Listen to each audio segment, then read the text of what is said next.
Hello, it's Wednesday, April 24th. Welcome to the Best of Humber News, coming from the Broadcast Center here at the North Campus. I'm Ashley Mills. And I'm Natalie Hanneman. Today we're bringing you the semester's top news stories as reported by second-year journalism students, starting with our top story. Hundreds of jobs are at stake in an ongoing dispute between the TTC and Gateway Newstands. Gateway's lease is about to expire and the TTC is under pressure to open the contract to competition. As we hear in this report, it's going to be a difficult decision. Subway stations across Toronto have been home to Gateway Newstands for 19 years. Shahzad Khan is the owner of the Lansdowne Station stand. He has worked with Gateway for over 10 years. If Gateway loses its lease with the TTC, his household will no longer have any income. Gateway loss means I lost myself because I have 4 kids to grown up, right? And that's the only business I'm doing. And it's more than like 10 years, right? I never thought it's going to be happen. The initial dispute began over requests from the TTC to update certain locations to accommodate the Pan Am Games. Gateway would be required to cover costs with minimal time left on their lease. The Gateway discussion was originally brought up last October and again in January. With today's deferral, next month's meeting will be the 4th time the TTC discusses this topic. During the meeting, the Toronto Transit Commission weighed the pros and cons of extending the lease versus getting a new vendor.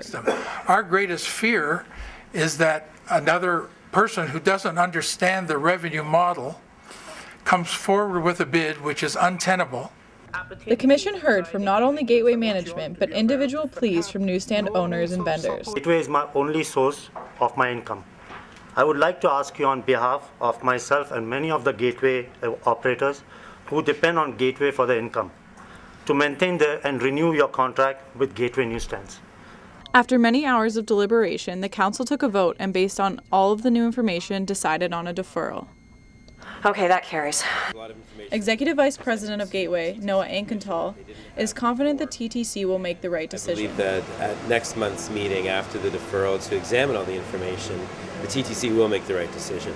CEO of the TTC, Andy Byford, stressed the importance of extending the decision. It's very important that we get this right.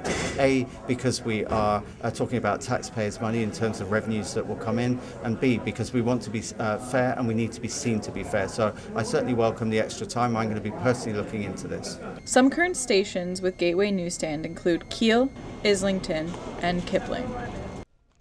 Do you know how your student fees are being spent? At the Humber Students Federation's annual general meeting, students were given the opportunity to engage with board members to discuss issues that affect the student body. Tyrrell Meertins was there. All in favor? Any opposed? Humber Students Federation held their first annual general meeting at the Humber North Campus. Students and faculty were welcome to attend the meeting, which took place in the Student Center. Newly elected HSF President Tim Brilhante says one of many things accomplished in the meeting was a constitution of policy approval. So it's just minor things. This allows the executives and the directors to make changes a little bit more efficiently. When it's in the Constitution, it has to go through a very long process. When it becomes a policy, it's a little bit more flexible. HSF funds a number of activities aimed to enhance the student experience academically and socially at Humber and Guelph Humber. The current HSF president, Belinda Betty, says students should get involved in meetings to improve their post-secondary experience. Again, it's their money, it's their governance, it's their right to have a voice. We encourage students every month or every 3rd week or 3rd Wednesday to be exact to come to the board of directors meeting. The main purpose of the meeting was to discuss the HSF budget and allow students the opportunity to find out where their money goes. First-year business management student Anthony De Silva says he was delighted to attend the meeting as he found it informative. There was a pamphlet that basically showed you how they distribute the funds and whatnot, so now I kind of have a better idea of where our money's going, so I thought it was really good, really informative, and a lot of information that I didn't know before. Students will be relieved to hear the student activity fee won't increase this year as HSF intends on making education affordable. The Board of Directors meetings takes place every 3 weeks until the end of the semester. HSF encourages students to get involved because your opinion matters. This is Tyrrell Meertins, Humber News. This year, Canadians said goodbye to one of the country's retail staples and welcomed its replacement, the popular American store known as Target. After the Zellers chain officially closed its doors in January, consumers, job seekers, and businesses were all anticipating the arrival of the new mega store. With more, here's Melissa Dieter. Target, also known as Target, the rival to Walmart and the destruction of Zellers stores, is coming to Canada. Target is giving Walmart a run for their money and buying out the Zellers Canadian department stores. Any of the Zellers stores that remain open will inevitably be shut down or transformed into Target stores. With Target coming to Canada, we're getting mixed reactions from Canadians. Some really like the idea and others not so much. Sad, really sad. It's just another Canadian company biting the dust. Frank Steele shops at Zellers while he still can. I don't think we need Target. Even though Zellers employee Diane Cabral is sad to see another Canadian company go, she looks forward to Target coming to Canada. As a shopper, yeah, I'm excited to see Target. The Target company is said to hire up to 200 Canadians per store. Cabral is worried about the future of her fellow employees. All Zellers employees essentially are being laid off. If you're there long enough, you get a severance package. And what Target is offering is a guaranteed interview. The Canadian spokesperson for Target was unable to comment as they're very busy with stores opening in just a few short weeks. To keep up with Target, Walmart is spending $450 million to expand and renovate existing stores while building an extra 37 stores. While Zellers shuts down and Walmart fights to stay in the game, Target plans on generating sales of $6 billion per year. The American chain is expected to have a huge impact on the Canadian retail market. I'm Melissa Dieter, Humber News. How do you see the media industry growing in the years to come? The evolution of social media, advertising, and journalism are bringing us closer together than ever before to news and information. It's also bringing us closer to products through branded content. We get more on the story from Ashley Mills.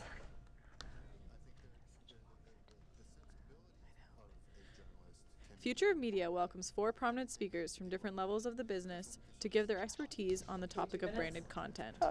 Chris Hogg, CEO of Digital Journal, says a discussion on branded content is not only important for brands, but for media as well. When we put together the panelists, when we put together the topics and the programming, our goal was to make sure that we were going to advance discussion, provoke new thoughts, and ultimately put together a group of people that would challenge how we think about the world of media and what its purpose is and what its future is. Participants of the event had the opportunity to ask questions and clear up some confusion surrounding the topic. Josh Sternberg, a reporter for Digiday, touched on the conflicts of online branding.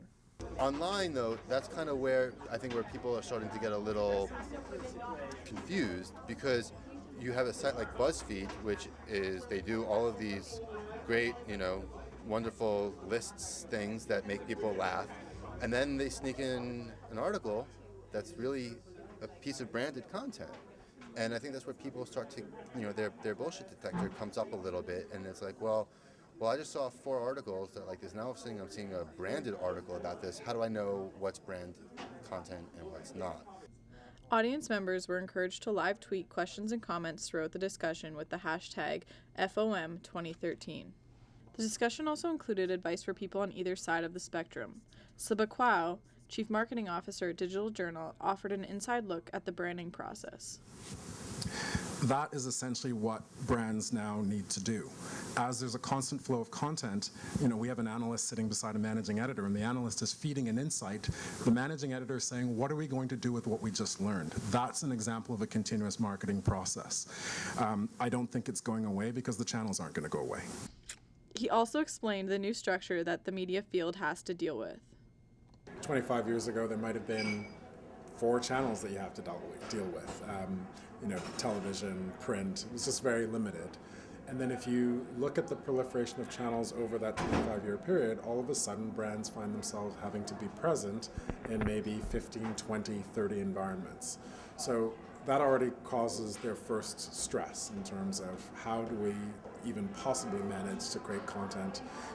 Even though the panelists had different opinions, they agreed on one final idea. You know good content when you see good content. You also know bad content when you see bad content. And when it comes to like this real-time marketing, it seems to be feast or famine. For more information, you can visit futureofmediaevents.com. Would you like to study overseas? For students at Humber College, the first place to look for the chance to do so may be at a degree fair. At Humber's degree fairs, options given to students include opportunities to study across Canada, the United States, and parts of Europe. General Consultant for Study Abroad Aid Student Solutions, Ty Wilson, says studying in places such as the UK has benefits. In the UK, there's a lot more opportunity and a lot easier access to the schools, the same amount of education, the same caliber of education that you can get here. For some, Canada has become a desirable place to study and get an education to better prepare students. In my country, it was not that profession-oriented or practical. Here I find that the schools prepare students for practical life. There are always possibilities while earning a degree, but a study by the Institute of International Education has found studying abroad to be a growing trend. The streets of Toronto have earned the reputation of being among the most welcoming of the world. From walking in the brisk winter to strolls in the summer heat, most residents have a positive experience. A Seattle-based mobile company app, WalkScore, named Toronto the second most pedestrian-friendly city in Canada. The survey was based on the proximity of stores, cafes, and libraries. Pedestrians living in Toronto are happy about the city's rank. As a pedestrian, that it's so friendly makes me really happy because it allows me to move around with relative ease. Researchers from the Toronto Board of Health say that people who live in pedestrian-friendly neighborhoods weigh less and are more involved in their communities. It's been a long, cold winter. What better way to welcome the arrival of spring than the annual tapping of maple trees? Vanessa Marciano took part in the yearly tradition. The Humber Arboretum invited both children and adults to their facility where they got a hands-on experience harvesting maple syrup. Visitors gathered around to taste the fresh, cool sap before heading off to the boiling station. Following tradition, the Arboretum schedules maple syrup harvesting for 2 weekends for the coming of spring. Environmental host and expertise Cedar educates attendees who wonder where the sweet and sticky ingredient from their pancakes, waffles, and French toast come from. Really what we hope is to offer Torontonians a chance to participate hands-on in the maple syrup harvest and then a chance to taste it and also see our grounds here and see all the different programs that we have to offer. After bearing the chilly weather outdoors, visitors made their way inside where they got to taste pure maple syrup. Turns out that they were in luck because the arb was running low from last season's batch. 9-year-old Alexander Simone's taste buds noticed the difference between store-bought syrup and naturally made syrup. I learned how to make maple syrup and I got to try it and I think it's better than Jemima's fake one. Vince Simone wanted to bring Canadian history to life in a fun and engaging way. So I decided to take a family outing today and take a look at how it's being done, and I found it rather enlightening and fun time for everyone to come out to and get a look at nature and also get to see how things are done. With spring now in session, you can make your breakfast a little more tastier with fresh maple syrup made from Humber's own Arboretum. I'm Vanessa Marciano, Humber News.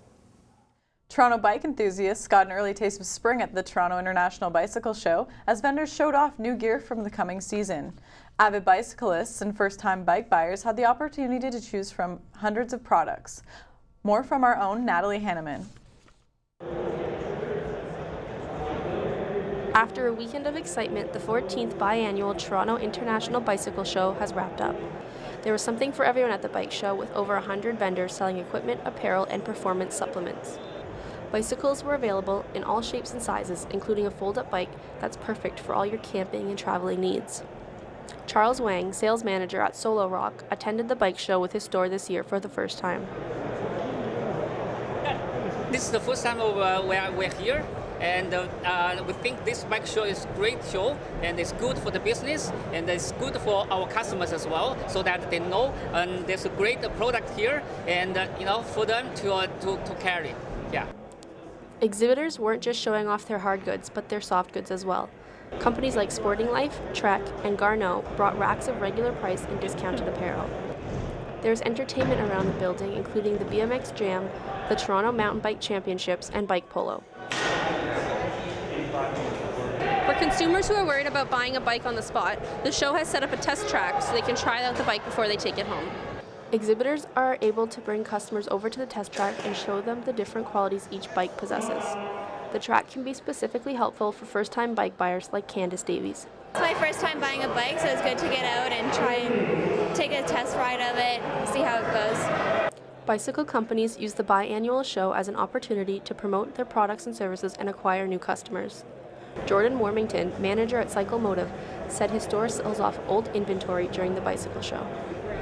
It helps us clear out the old inventory, so bikes from like 2012, 2011, we have a couple still, so it helps with that, and then it helps just get rid of like overstock kind of stuff, so it's pretty good with that way, just getting rid of old things, preparing us for the new year. The event's attendance shows just how popular the Toronto International Bicycle Show is within the cycling community on both the business and pleasure side. For those who missed the Toronto International Bicycle Show this weekend, they can catch it again in October when it comes back for the fall season. Natalie Hanneman, Humber News. A long winter can lead to big plans for summer. A couple months ago, people were given the chance to explore one possibility at the International Centre. Lisa Mayer takes an inside look. Luxury home or mobile home? How about an RV? The International RV Show hits Toronto every spring, and this year it was bigger than ever. Larry Boyd is the show manager. The RV market is one of the markets that has remained fairly strong even through some recessionary times. We saw a bit of a dip in 2009 and 10, but it's bounced right back. Actually, this is the largest attendance we've had at an RV show in 10 years. The show draws many people from across southern Ontario who are looking to get ready for the summer season in style. You know, now I'm going to reproject, I'm going to say 18 to 20,000 people because we've already had 5,000 on Thursday and Friday. The show was a first for several exhibitors, including Shamrock Bay by Muskoka Communities. Karen Davis says the show was a great experience. It's amazing. Yeah, a lot of people, a lot of really nice people to talk to, lots of questions, and giving the answers and seeing the enthusiasm from people has been wonderful. The show allows people to get a sense of all kinds of RVs in one place. The benefit is there's 400 RVs here. RV of every possible type, size, and configuration available in the market. GoRVing.com says that the majority of RV owners are under the age of 55. Towable trailers were the most sold in 2012, and RV sales increased by 13% last year. This self-proclaimed world's largest RV store filled an entire hall with their unique and hard-to-find RV parts. The show has always been very successful and is the fiscal boost in the RV market each year. I'm going to say, well, last year this show was about 15 million. Hundreds of RVs are sold at the show every year, from this to this. For Humber News at the International RV Show, I'm Lisa Mayer. We're going to take a quick break. When we come back, we'll bring you the very best in arts, entertainment, and sports. All that and more to come after this.